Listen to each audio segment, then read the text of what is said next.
नमस्कार math learning YouTube चैनेले सबाइके स्वागत जानाई। आज के आमरा सप्तम श्रेणीर कोषे देखी 1.1 1 থেকে 8 पर्यन्त अंकगुलो निये आलोचना करब। पृष्ठा नम्बर 4 एकेर दागेर अंकटा कि बोलेछे, सीतारा बेगमेर फलेर दोकाने 7टी पेयारा छिलो, तिनी तार मोट पेयारार 1/4 अंश बिक्री करलेन, तार काछे आर कतगुली पेयारा पड़े रइलो हिसाब करी। देखो आमी बार बार बोलेছি যে যদি এরকম অংশ থাকে তাহলে তোমাদের মনে রাখতে হবে একটা নির্দিষ্ট ফরম্যাট আছে। অংশ কখনো একা একা থাকে না, সেই ফরম্যাটটা আমি আগের ভিডিওতে বলে দিয়েছিলাম। আমি খাতাতে অঙ্কটা করাচ্ছি। তাহলে দেখো প্রশ্নে যেটা বলেছে, প্রথমে বলেছে সিতারা বেগমের ফলের দোকানে মোট 7টি পেয়ারা আছে। আমি সেই কথাটা প্রথমে লিখে নিচ্ছি। সিতারা বেগমের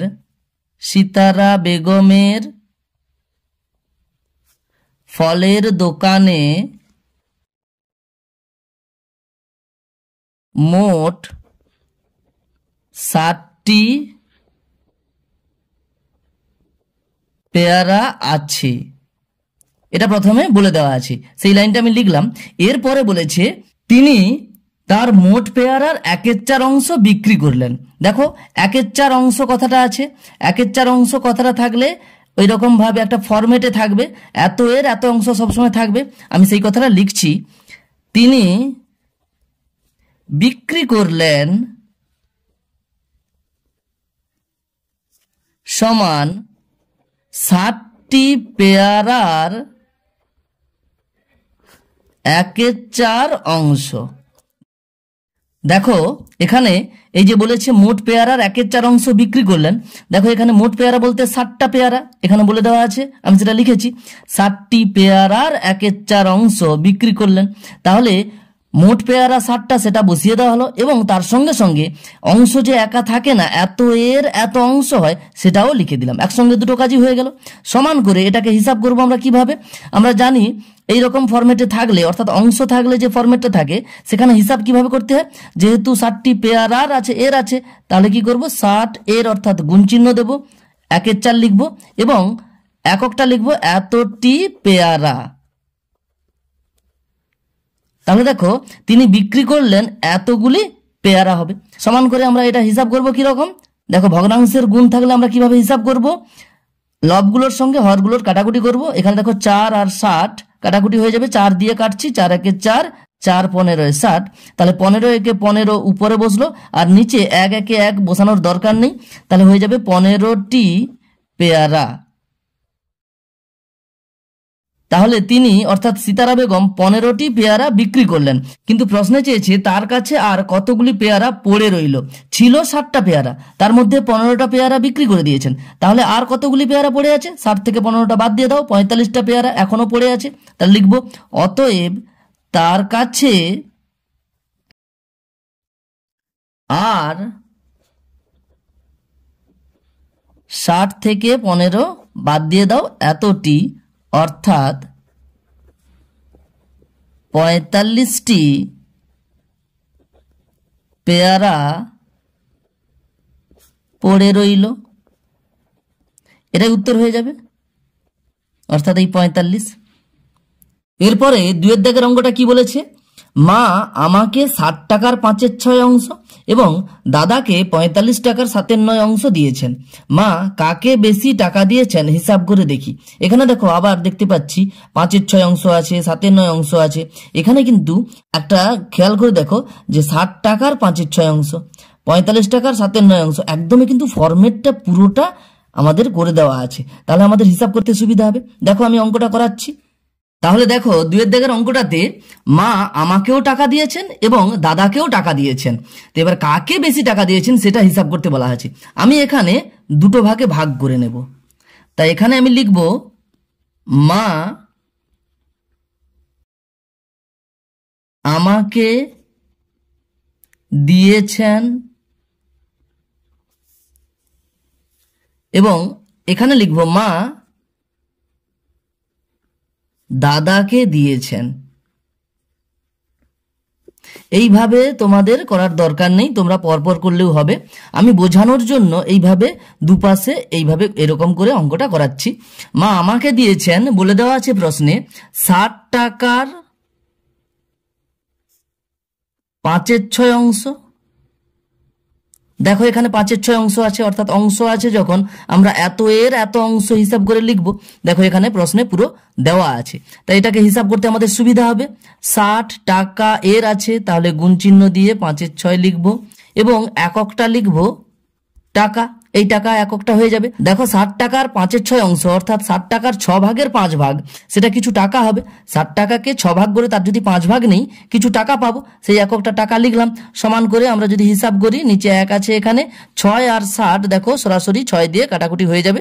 6 একে 6, 6 10 60, তাহলে 10 5 50 উপরে বসলো, আর নিচে 1 একে 1 আর বসানোর দরকার নেই, তাহলে হয়ে যাবে 50 টাকা। তাহলে মা আমাকে দিয়েছেন 50 টাকা এবং মা দাদাকে দিয়েছেন কত, সেটা প্রশ্নে বলে দেওয়া আছে 45 টাকার 7/9 অংশ। আমি লিখব 45 টাকার 7/9 অংশ। দেখো এত এর এত অংশ হয়ে গেল। সমান দেখো একই রকম আমরা করব, 45 এর আছে, গুণ চিহ্ন দিলাম আর 7/9 লিখে দিলাম, এককটা হবে একই রকম টাকা। সমান দেখো আমরা হিসাব করব ভগ্নাংশের গুণ, লবগুলোর সঙ্গে হরগুলোর কাটাকুটি করব। নিচে 1 আছে, 9 দিয়ে কাটবো, 9 একে 9, 9 5 45, 9 দিয়ে সরাসরি কেটে দিলাম।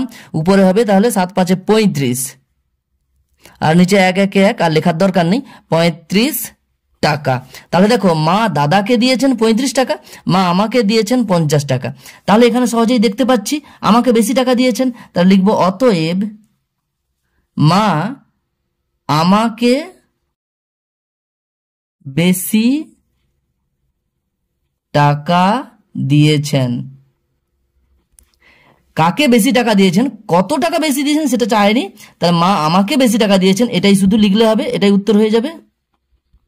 এরপরে 3 দাগের অঙ্কটা কি বলেছে, গণেশবাবু 3 দিনে একটি কাজের যথাক্রমে 3/14, 4/7 ও 1/21 অংশ শেষ করেছেন।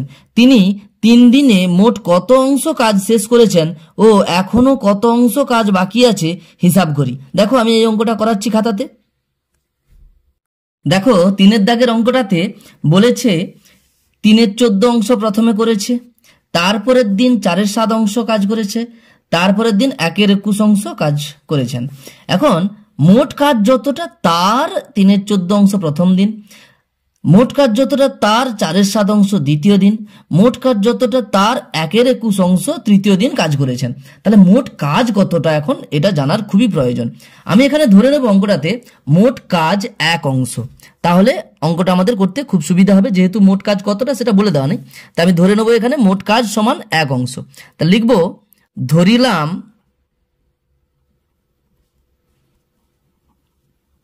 মোট কাজ সমান 1 অংশ।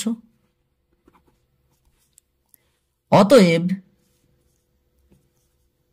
তিনি অর্থাৎ গণেশবাবু, তিনি না লিখে প্রথমে যেহেতু লিখছি গণেশবাবু নামটা লিখবে, অতএব গণেশবাবু 3 দিনে কাজ করেছেন মোট কাজের অর্থাৎ 1 অংশের 3/14 অংশ। তাহলে কি হবে 1 3/14 মানে কি, আমি এখানে দেখাচ্ছি 1 3/14। দেখো 1 বলতে 1 গুণিতক 3/14, তাহলে 1 গুণিতক 3/14 সমান কত হবে 3/14ই থাকবে। আবার পরের দিন 1 4/7 অংশ, তাহলে কি হবে 1 গুণিতক 4/7 সমান 4/7 হবে। তাহলে আসলে 3 দিনে তিনি 3/14 অংশ, 4/7 অংশ, 1/21 অংশ কাজ করেছেন। আমি সেটা আর লিখছি না, 3 দিনে কাজ করেছেন বলতে এখানে 3 দিনে মোট কাজ করেছেন আমি একসঙ্গে লিখে দিচ্ছি। 3 দিনে মোট কাজ করেছেন সমান 3/14 যুক্ত 4/7 যুক্ত 1/21 অংশ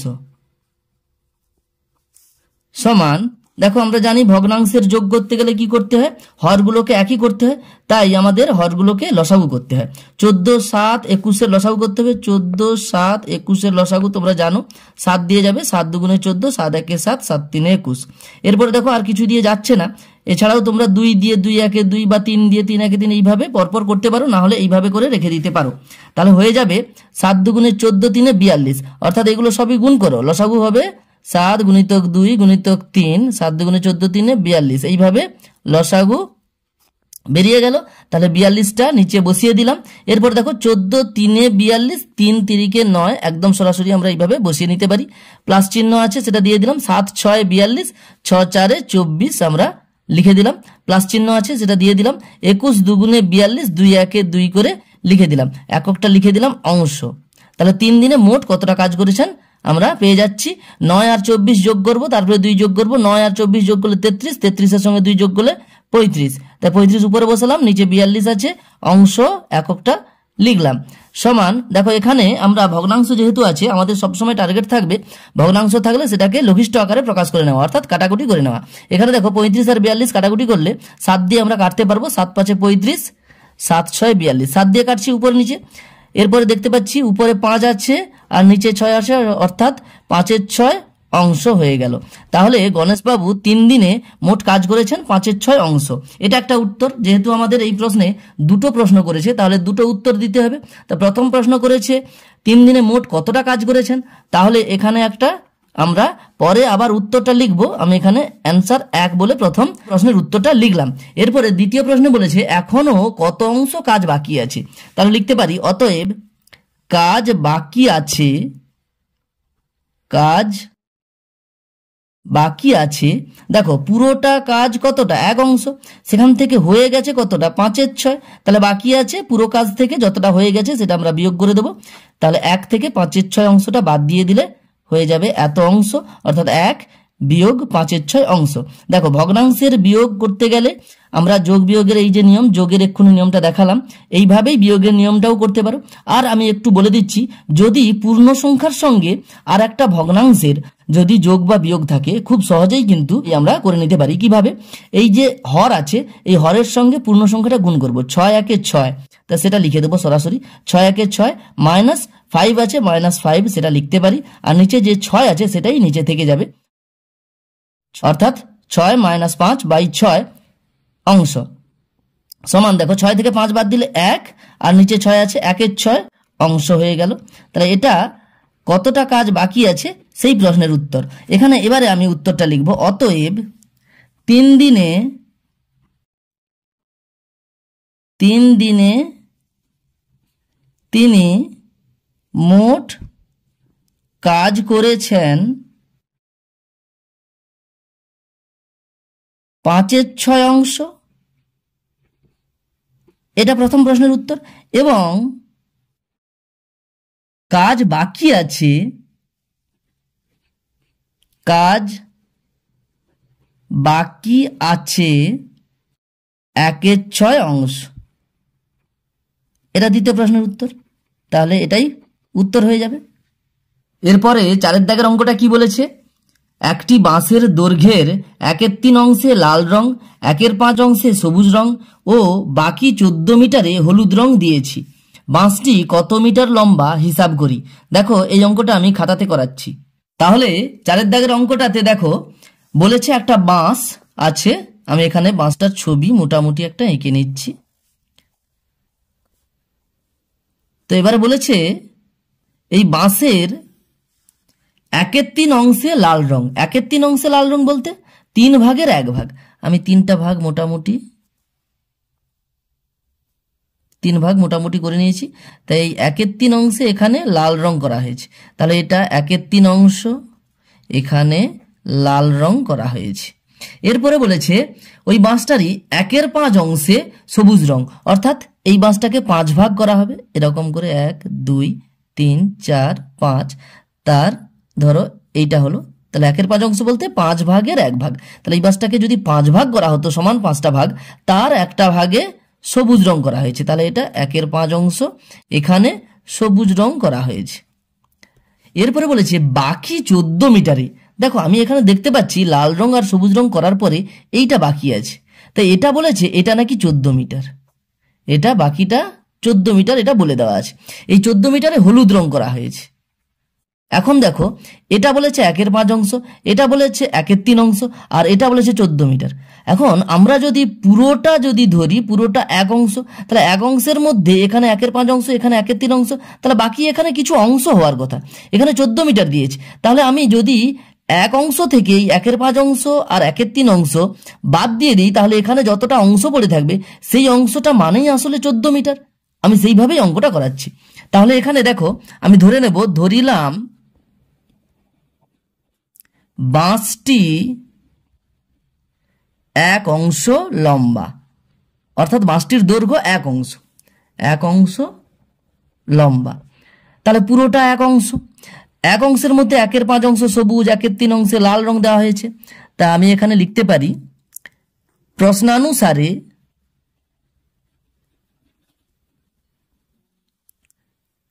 1 অংশের 1/5 অংশে সবুজ ও 1/3 অংশে লাল রং করা হয়েছে। দেখো এখানে এই কথাটা প্রশ্ন যেটা দেওয়া আছে সেটা লিখেছি, আমি আর এখানে অঙ্কটা করাবো না।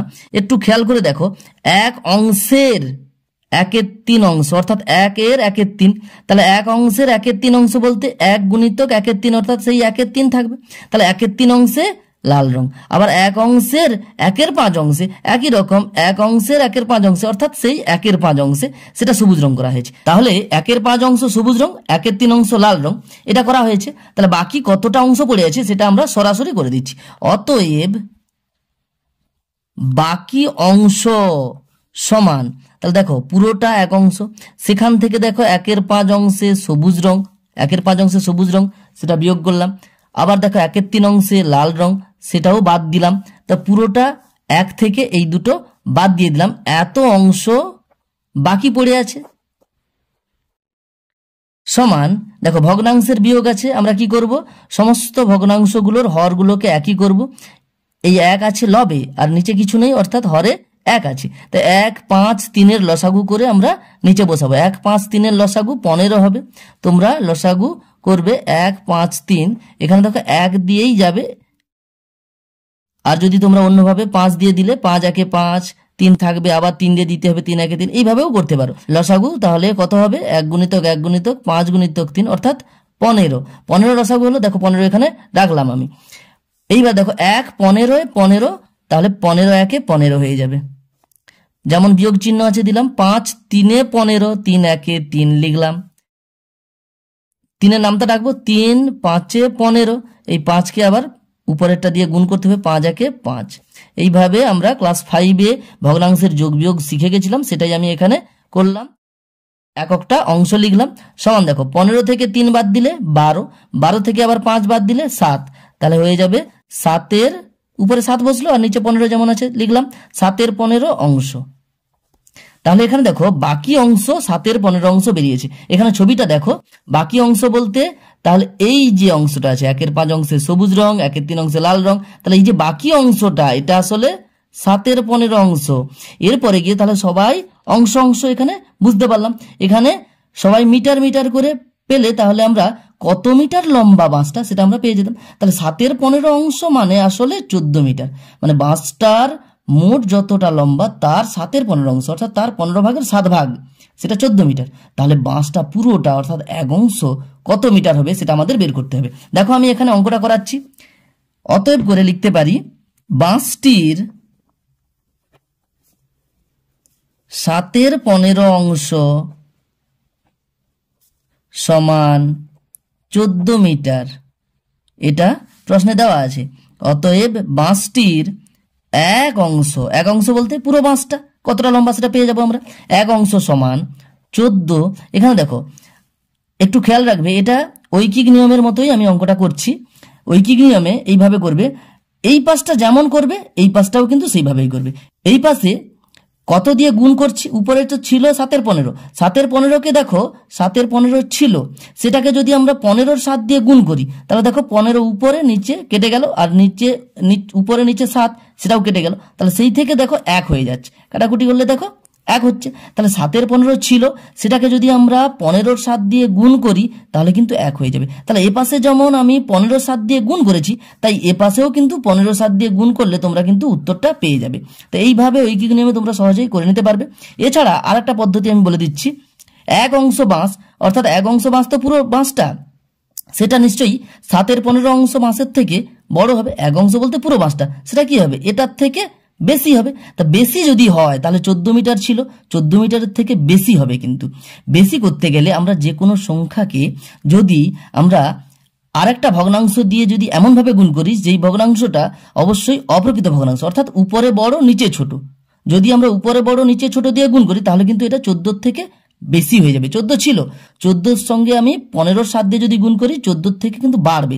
আর যদি 7-এর 15 দিয়ে গুণ করতাম, অর্থাৎ 14-র সঙ্গে যদি 7-এর 15 গুণ করতাম তাহলে কিন্তু দেখো 14 ছিল, সেখানে কি করলাম না একটা ভগ্নাংশ গুণ করছি, সেটা উপরে কম নিচে বেশি, উপরে কম আছে তাই এটা কিন্তু 14 থেকে কমে যাবে। 14 ছিল, 14-র সঙ্গে যদি 7-এর 15 গুণ করি তাহলে কিন্তু আলটিমেট সংখ্যাটা কমে যাবে। তো এখানে তাহলে এক অংশ সমান 14 গুণিতক 15-র 7, এত এককটা বসবে মিটার, সমান দেখো কাটাকুটি যদি করি আমরা ভগ্নাংশের গুণ, আমরা কি করব, উপরের গুলোর সঙ্গে নিচের গুলো আমরা কাটাকুটি করব। 7 একে 7, 7 দুগুণে 14, 2 15 কত হবে 30, আর নিচে দেখো 1 একে 1 বসানোর দরকার নেই, 30 মিটার হয়ে গেল। এই করে আমরা দেখতে পাচ্ছি এক অংশ অর্থাৎ বাঁশটা পুরোটা কত মিটার লম্বা হচ্ছে, 30 মিটার লম্বা।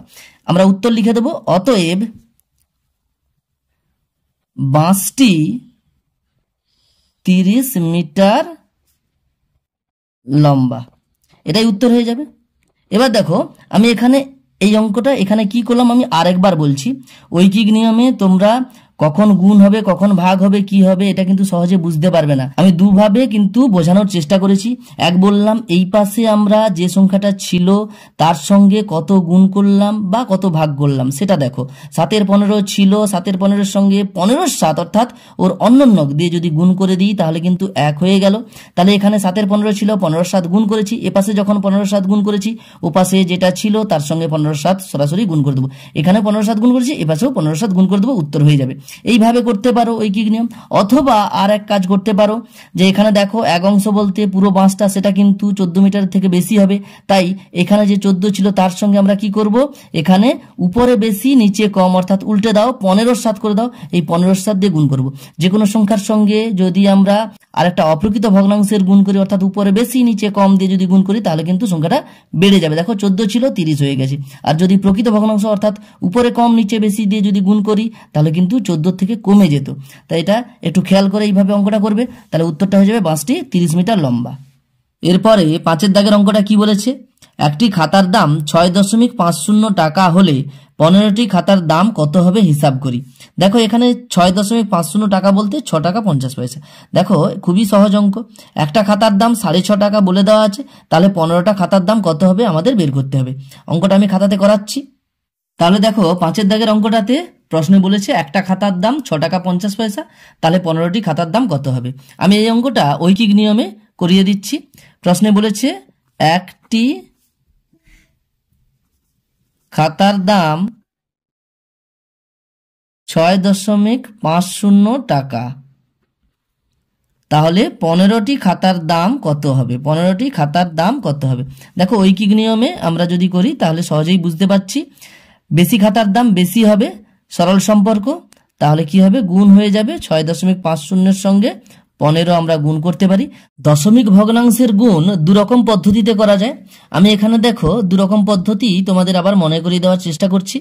তাহলে প্রথম পদ্ধতিতে দশমিক ভগ্নাংশের গুণ আমরা কিভাবে করতে পারি, দশমিকটাকে এখন কি করব বাদ রেখে তাহলে কত হচ্ছে 650 সেটা লিখে দেব, আর নিচে কি করব দশমিকের জন্য 1, দশমিকের পরে দুটো সংখ্যা আছে তাই দুটো শূন্য বসিয়ে দেব।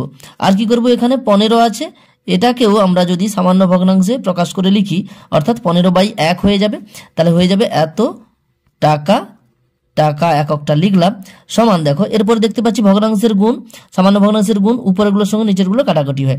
দেখো উপরে একটা শূন্য নিচে একটা শূন্য কাটলাম। এইবার দেখো আরো কাটা যাবে 5 দিয়ে, তবে আমি বলবো কাটতে না। সবসময় খেয়াল রাখবে একের পিঠে যদি শূন্য থাকে 10, 100 এইভাবে যদি থাকে, তাতে করে গুণ করতেও সুবিধা, ভাগ করতেও সুবিধা। এখানে কিন্তু দেখো ভাগ আছে, তাহলে আমরা ভাগ করতে সুবিধা যেটা, কি করে আমরা ভাগটা করতে পারি, উপরে উপরে গুণ করে উপরে বসাও আর নিচে নিচে গুণ করে নিচে বসাও। তাহলে কি হবে, উপরে 15 আর 65 আছে, 15 5 75, 5 হাতে রইল 7, 15 6 90, 7 97, সেটা উপরে বসলো। আর নিচে 10 একে 10 থাকলো। তো এই একের পিঠে যে শূন্য আছে, এটা কিন্তু আমাদের সুবিধা কিরকম হবে না, একের পিঠে যটা শূন্য থাকবে উপরে দশমিকটা কোথায় আছে সেটা দেখে আমরা কি করব, তত ঘর বাম দিকে নিয়ে নেব। যেহেতু এটা ভাগ আছে, তাহলে একের পিঠে যতগুলো শূন্য আছে দশমিক তত ঘর বাম দিকে সরে আসবে।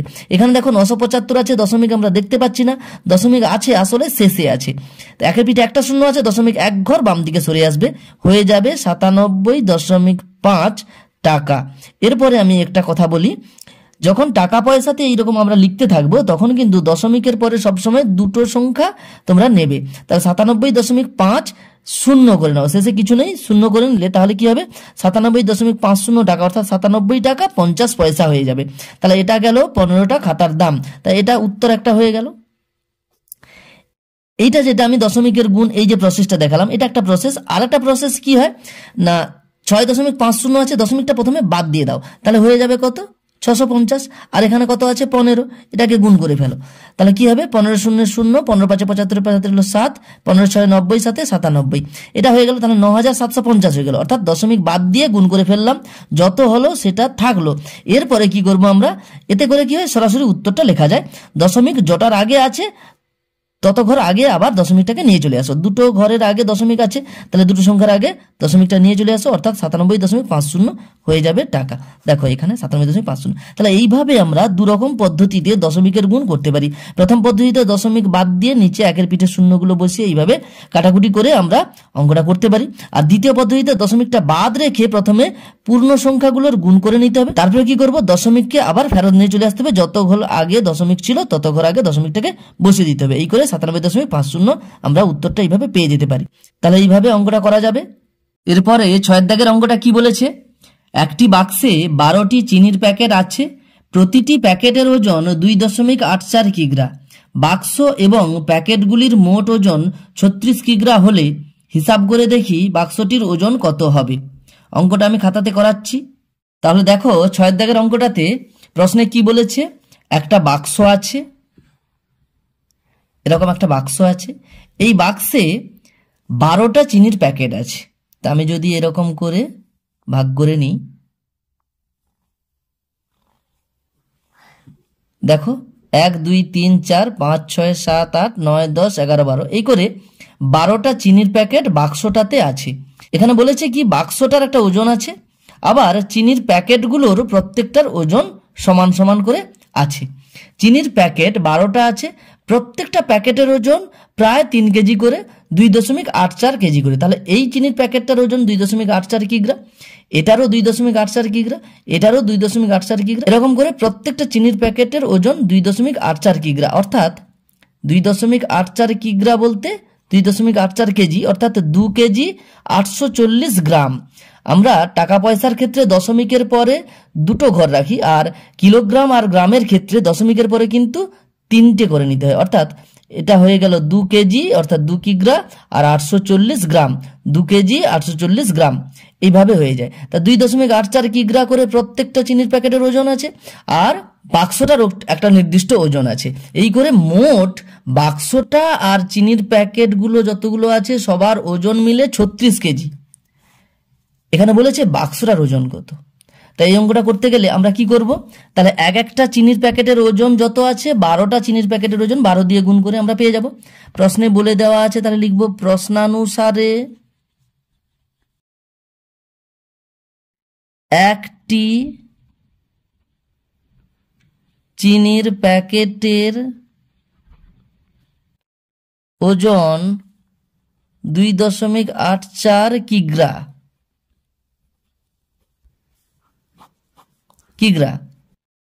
তাহলে 12টি চিনির প্যাকেটের ওজন কত হবে, একটার ওজন যত তাকে 12 দিয়ে গুণ করলে 12টা চিনির প্যাকেটের ওজন পেয়ে যাব আমরা।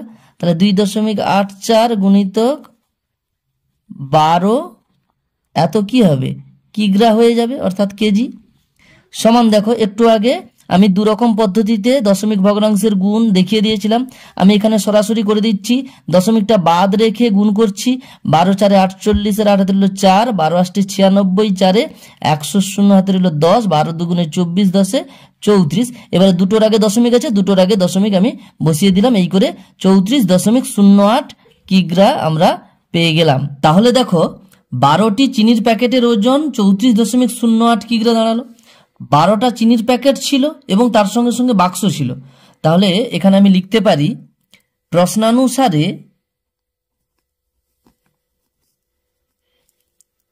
12টি চিনির প্যাকেটের ওজন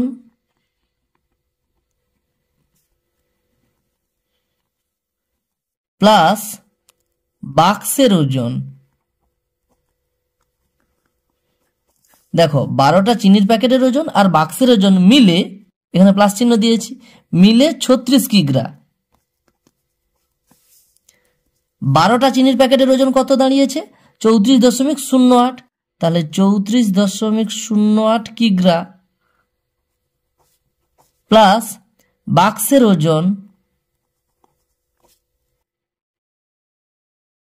36 কিগ্রা। তাহলে 34.08 কিগ্রার সঙ্গে কত যোগ করলে 36 পাবো?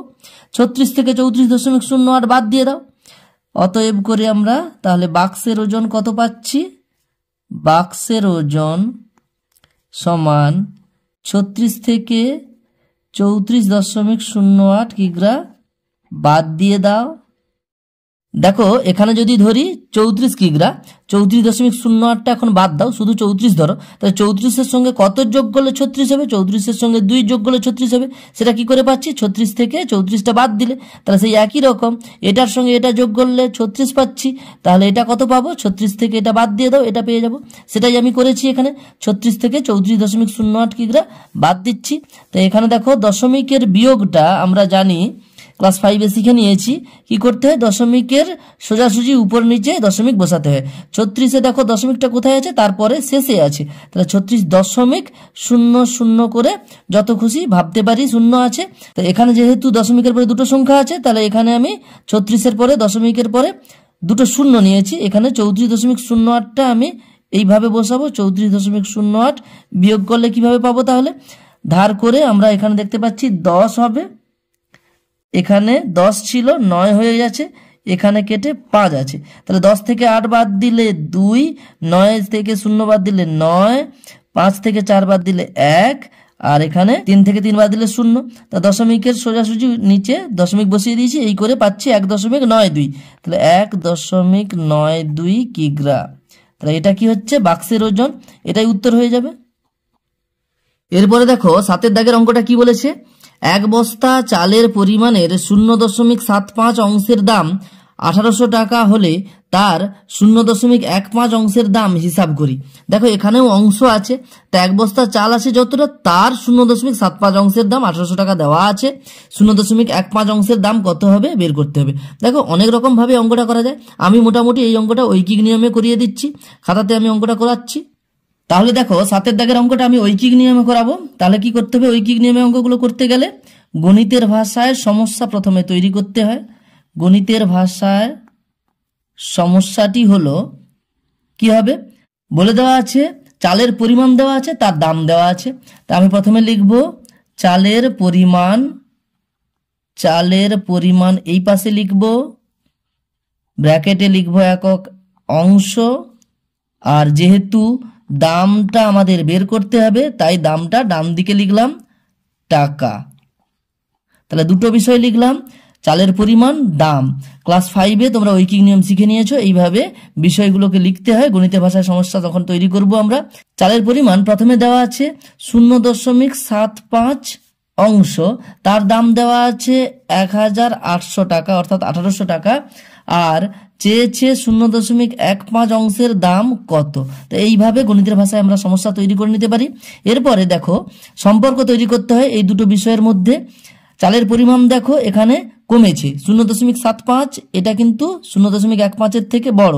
তাহলে দেখো চালের পরিমাণটা কমেছে, কম পরিমাণ চালের দাম কম হবে। তাহলে দেখো এখানে দেখতে পাচ্ছি চালের পরিমাণ এবং দাম পরস্পর সরল সম্পর্কে আছে। কম পরিমাণ চালের দাম কম হবে, বেশি পরিমাণ চালের দাম বেশি হবে।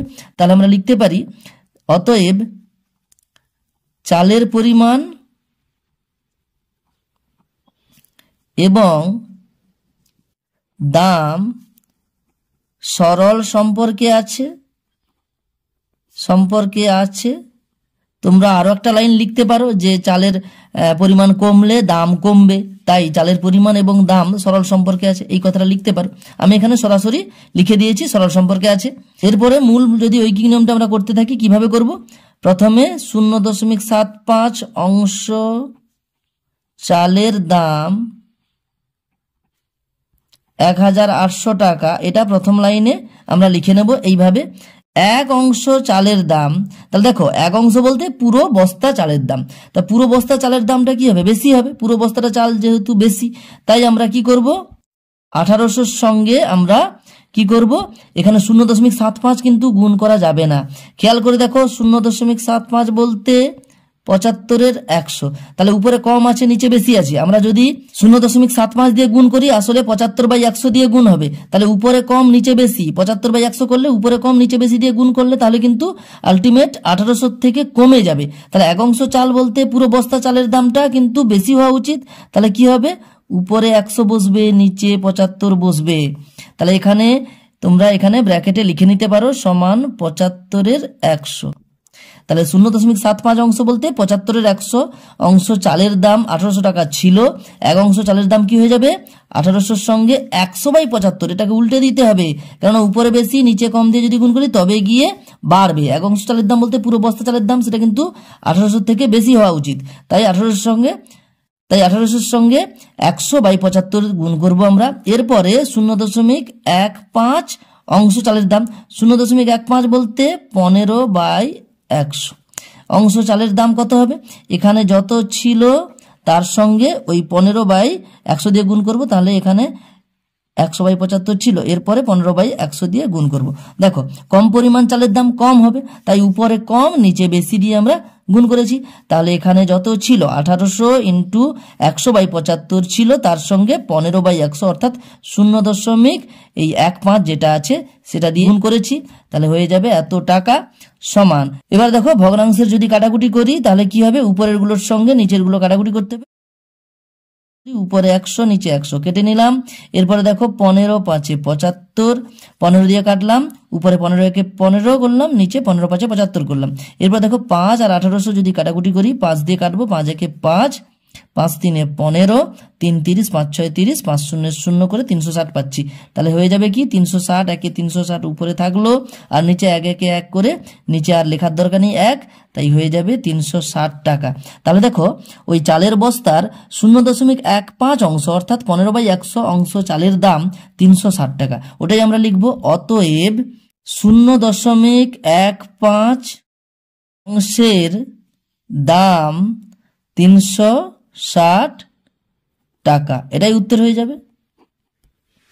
এরপরে দেখো 8-এর দাগের অঙ্কটা কি বলেছে? অনিতাদি তার জমির পরিমাণের অর্ধেকের 7/8 অংশ নিজের ভাইকে দিয়েছেন এবং বাকি জমি 3 ছেলেকে সমান ভাগে ভাগ করে দিলেন। প্রত্যেক ছেলে কত অংশ জমি পেল তা একটি চিত্রের সাহায্যে দেখাই। দেখো আমি খাতাতে চিত্র এঁকে অঙ্কটা দেখাচ্ছি। দেখো তাহলে প্রথমে বলেছে কি অনিতাদি তার জমির পরিমাণের অর্ধেকের 7/8 অংশ। আমি এখানে ছবি এঁকে অঙ্কটা দেখাতে বলেছে, সেটা ছবি এঁকে দেখানোর আমি চেষ্টা করছি। ধরো অনিতাদির এইটা অনিতাদির জমি, তো বলেছে কি অনিতাদি তার জমির পরিমাণের অর্ধেকের, তাহলে প্রথমে আমি অর্ধেক করে নিই। তাহলে পুরোটা অনিতাদির জমি, তার অর্ধেকটা যতটা হবে তার 7/8 অংশ, অর্থাৎ 7/8 অংশ বলতে সমান 8 ভাগের 7 ভাগ, তাহলে সমান এটাকে 8 ভাগ করব, তার 7টা ভাগ ভাইকে দিয়েছেন, তাহলে সমান 8 ভাগ যদি করি, প্রথমে এটাকে 2 ভাগ করলাম, তাকে আবার 2 ভাগ করলাম, 2 ভাগ করলাম, এই করে 4 ভাগ হয়ে গেল। এবার প্রত্যেকটাকে আবার অর্ধেক অর্ধেক করছি। তাহলে দেখো অনিতাদির জমির অর্ধেক যতটা হবে তার 8 ভাগের 7 ভাগ, দেখো অর্ধেক জমি এটা, তার 8টা ভাগ করেছি সমান 8টা ভাগ, 1 2 3 4 5 6 7 8 সমান 8টা ভাগের 7টা ভাগ, অর্থাৎ এটা।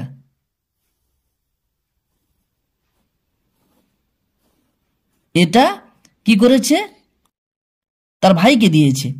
বাকিটা দেখো খেয়াল করে দেখো, আমি অর্ধেক জমিটাকে সমান 8টা ভাগে ভাগ করেছি, বাকি অর্ধেক জমিটাকেও যদি সমান 8টা ভাগে ভাগ করে নিই, সমান 8টা ভাগে ভাগ করার জন্য আমি এইভাবে করতে পারি, প্রথমে 2 ভাগ করলাম, আবার প্রত্যেকটা ভাগকে আবার 2 ভাগ করলাম, তাহলে 1 2 3 4 ভাগ হয়ে গেল। আবার প্রত্যেকটাকে যদি 2টো করে ভাগ করি, 4 2 8 ভাগ হয়ে যাবে। এই করে দেখতে পাচ্ছি, দেখো তাহলে অর্ধেকটা জমির 7-এর 8 অংশ অর্থাৎ সমান 8 ভাগের 7 ভাগ যদি ভাইকে দেওয়ার পরে বাকিটা দেখি, তাহলে দেখতে পাবো ওই একই রকম করে বাকি কিন্তু আর 9টা ভাগ পড়ে আছে। দেখো 1 2 3 4 5 6 7 8 9, তাহলে বাকি যে 9টা ভাগ পড়ে আছে সেই 9টা ভাগকে কি বলেছে, নিজের 3 ছেলেকে সমান ভাগে ভাগ করে দিয়েছে। তাহলে 3 জন সমান ভাগে ভাগ করলে 9টা ভাগের 3টা করে ভাগ পাবে। তাহলে এই প্রথম জন পাবে 3 ভাগ, তারপরের জন পাবে 3 ভাগ, আর তারপর জন পাবে 3 ভাগ। তাহলে এইভাবে আমরা দেখতে পাচ্ছি 3 ছেলে তারা কি পেল, বলছে প্রত্যেক ছেলে কত অংশ করে পেল। তাহলে দেখো মোট পুরো জমিটার দেখো 16টা ভাগ হয়েছে, এপাশে 8টা ভাগ এপাশে 8টা ভাগ, মোট কটা ভাগ করেছি, সমান 16টা ভাগ করেছি, সমান 16টা ভাগের কিন্তু 3 ভাগ করে পাচ্ছে। তাহলে মোট কি হচ্ছে, সমান 16টা ভাগের 3 ভাগ করে পাবে। তাহলে প্রত্যেকটা ছেলে 3-এর 16 অংশ করে কিন্তু পাচ্ছে। তাহলে ছবির সাহায্যে আমরা সহজেই এইভাবে উত্তরটা করে নিতে পারি। আমি এটা ওই ছবিটা এখানে আছে, এবার আমি অঙ্কটা পাশে আমি করে দেখাচ্ছি। আমি প্রথমে ধরিলাম অনিতাদির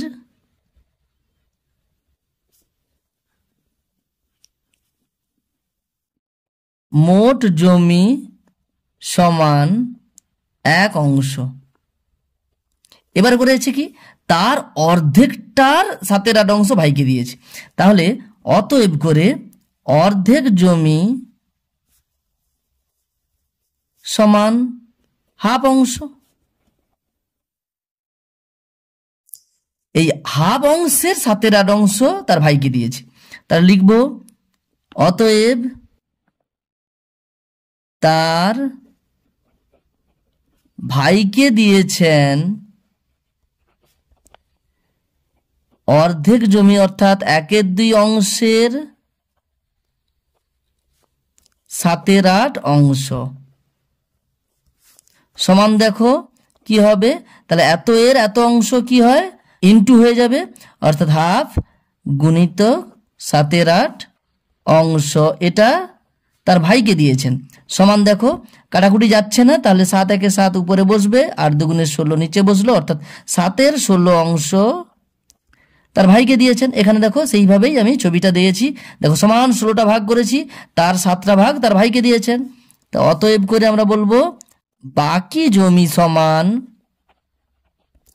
তাহলে পুরোটা অর্থাৎ 1 অংশ থেকে ভাইকে দিয়েছে 7-এর 16 অংশ, সেটা বাদ দিয়ে দাও, সমান দেখো 16 1 16 মাইনাস 7, 16 থেকে 7 বাদ দাও 9 হয়ে যাবে, নিচে 16 আছে সেটাই লিখে দাও। তাহলে সহজেই আমরা এটা করতে পারলাম 9-এর 16 অংশ। তাহলে 9-এর 16 অংশ বাকি জমি আছে, সেটাকে সমান 3 ছেলেকে ভাগ করে দিয়েছে। অতএব প্রত্যেক ছেলে পাবে সমান বাকি যে জমিটা আছে সেটাকে সমান 3 ভাগে করতে হবে, তাহলে এত অংশ করে সমান ভগ্নাংশের ভাগ আমরা ক্লাস 6-এ শিখে নিয়েছি। 9-এর 16 এটা কি করব, 3 বলতে 3-এর নিচে 1 আছে, লবে আছে 3, হরে আছে 1, ভগ্নাংশের ভাগ থাকলে কি করতে হয়, গুণ চিহ্ন দিয়ে ভাগের পরে যে ভগ্নাংশটা আছে তার অন্য অন্য নিয়ে নিতে হয়, অর্থাৎ উল্টে দিতে হয়। 1-এর 3 করে নিলাম, এত অংশ সমান দেখো কাটাকুটি করলে 3 1 3, 3 3 9, 3 দিয়ে কাটলাম, তাহলে উপরে 3 1 3, নিচে 16 1 16, তাহলে হয়ে গেল 3-এর 16 অংশ। দেখো আমি ওটাই ছবি দেখে তোমাদের বলে দিয়েছিলাম যে তাহলে আর 16টা ভাগের 7টা ভাগ যদি তার ভাইকে দিয়ে দেয়, 16টা ভাগ ছিল তার 7টা ভাগ ভাইকে দিয়ে দিয়েছে, তাহলে আর আছে 9টা ভাগ। 9টা ভাগের দেখো 3টা করে ভাগ পাবে, অর্থাৎ 16 ভাগের মধ্যে 3 ভাগ প্রত্যেক ছেলে পাচ্ছে, অর্থাৎ 3-এর 16 অংশ করে পাচ্ছে। উত্তরটা প্রথমেই আমরা ছবি দেখেই করে নিয়েছিলাম। এখানে দেখো আমি অঙ্কটা শেষমেশ করালাম, প্রত্যেক ছেলে পাবে 3-এর 16 অংশ, সেই উত্তরটা মিলে গেল, তাহলে এটাই উত্তর হয়ে যাবে। আজ আপাতত এই পর্যন্ত, পরের ভিডিওতে পরের অঙ্কগুলো নিয়ে আলোচনা করা হবে। ধন্যবাদ।